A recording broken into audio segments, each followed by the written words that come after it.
5 seconds. Start.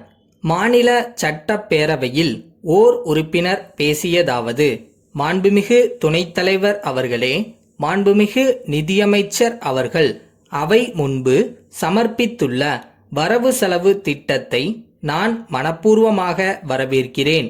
கிராமங்கள் வாழ்ந்தால்தான் நகரங்கள் வாழ முடியும் என்கிற உயர்ந்த கருத்தை மனதில் கொண்டு நிதியமைச்சர் அவர்கள் வரவு செலவு திட்டத்தை தயாரித்திருக்கிறார்கள் என்று தெரிகிறது.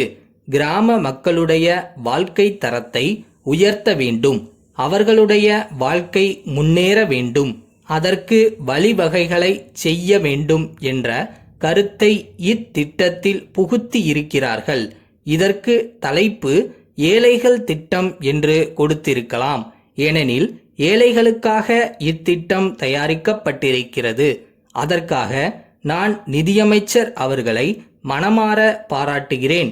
இந்த திட்டத்தில் பல முன்னேற்றமான அம்சங்களை காண்கிறோம். கடந்த வரவு செலவு திட்டத்தில் அழுகக்கூடிய பொருள்களாகிய மீன், முட்டை ஆகியவற்றுக்கு விற்பனை வரியிலிருந்து விலக்கு அளிக்கப்பட்டது. அச்சமயத்தில் நானும் வேறு பல உறுப்பினர்களும் இதை தவிர உருளைக்கிழங்கு, வெங்காயம், வாழை இலை போன்ற அழுகக்கூடிய பொருள்களுக்கும் விற்பனை வரியிலிருந்து விலக்கு அளிக்க வேண்டுமென்று கேட்டுக்கொண்டோம். அந்த காலத்தில் மாண்புமிகு நிதியமைச்சர் அவர்கள் அடுத்த வருஷத்தில் அதை பற்றி யோசிக்கலாம் என்று சொன்னார்கள். அவர் கொடுத்த வாக்குறுதியை இப்பொழுது நிறைவேற்றிவிட்டார். உருளைக்கிழங்குக்கு விற்பனை வரி விலக்கு அளிக்கப்பட்டிருக்கிறது. இதை கொண்டு வியாபாரம் செய்யும் சிறு வியாபாரிகளுக்கும் விவசாயிகளுக்கும் ஒருவித மன திருப்தி ஏற்பட்டிருக்கிறது. வனங்கள் என்ற இடத்தில் செலவு செய்ய திட்டமிருந்த தொகையை விட 50 லட்ச ரூபாய் குறைவாக செலவு செய்யப்படும் என்று நிதியமைச்சர் அவர்களுடைய உரையில் குறிப்பிடப்பட்டிருக்கிறது. வனம், நிலவள பாதுகாப்பு என்ற அடிப்படையில் நீலகிரி மாவட்டத்தை பொறுத்தவரையில் முக்கால்வாசி பங்கு அங்கு அது மிக பொருந்தும். ஏனெனில் அது ஒரு மலை பிரதேசம். குன்றுகள், சோலைகள் உள்ளன. வருஷத்தில் 6 மாதங்கள் மழை பெய்யும் இடம்.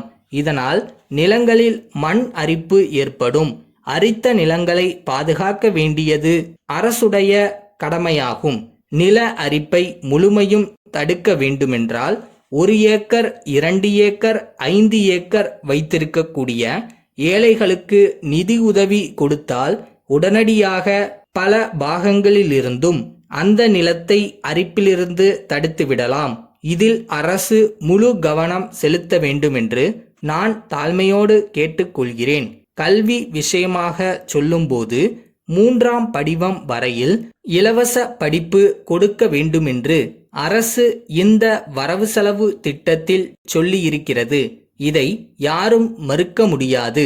இதை எல்லோரும் வரவேற்கிறார்கள். அரசு ஒன்றை கவனிக்க வேண்டும். ஏழை ஆதிதிராவிட மக்கள் சிறப்பு கட்டணம் கொடுக்க வேண்டியிருக்கிறது.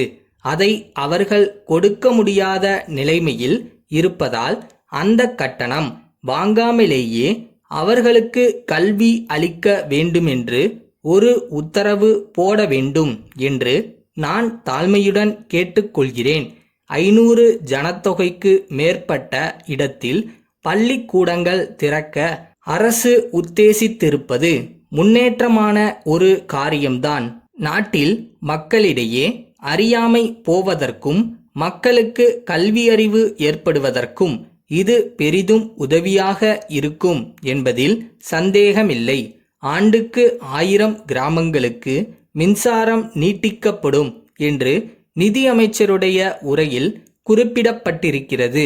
இது செயல்பட குந்தா, பெரியார் ஆகிய மின்சார திட்டங்களை செயல்படுத்த வேண்டுமென்று உரையில் சொல்லியிருக்கிறார்.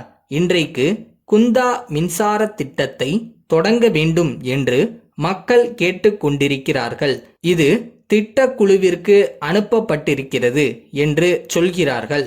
மாநில அரசு மத்திய அரசுடன் போராடி அடுத்த 5 ஆண்டு திட்டத்தில் குந்தா திட்டத்தை ஆரம்பிக்க ஆவன செய்ய வேண்டுமென்று கேட்டுக்கொள்கிறேன்.